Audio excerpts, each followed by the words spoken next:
Hi అండి. కొద్దిగా బాండీలో ఆయిల్ పోసుకొని జీలకర్ర ఆవాలు వేసుకొని పచ్చిమిర్చి వేసుకొని మిక్సీకి పట్టుకున్న ఉల్లిగడ్డ వేసుకొని కొద్దిగా పసుపు, ధనియాల పొడి, అల్లం పేస్ట్,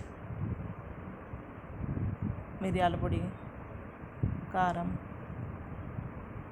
కొద్దిగా సాల్ట్ వేసుకొని కలుపుకోవాలి. గరం మసాలా కూడా వేసుకోవచ్చు. తర్వాత టమాటో మిక్సీకి వేసుకొని పోసుకోవాలండి. కొద్దిగా బాగా కలుపుకోవాలి.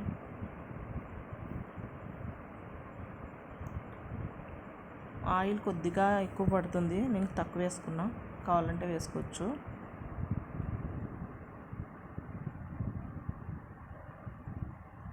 మూత పెట్టుకోవాలండి కొద్దిసేపు. ఆయిల్ కొద్దిగా పైకి తేలాలి.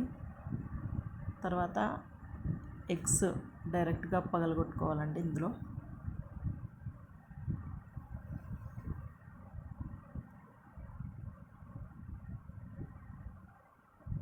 మూత పెట్టుకోవాలండి కొద్దిసేపు నిదానంగా.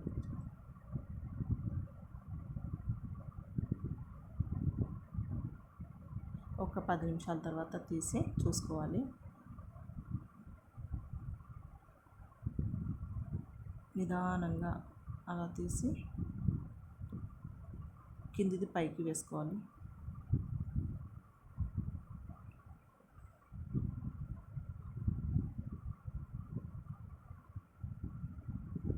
ఇంకొద్దిసేపు ఉడకనివ్వాలి.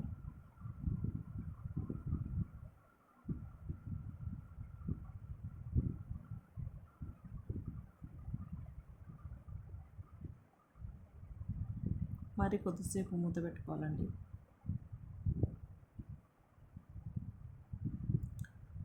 ఉడికిన తర్వాత లాస్ట్కి కొద్దిగా కొత్తిమీర వేసుకుంటే మనకు కావాల్సిన రెసిపీ రెడీ.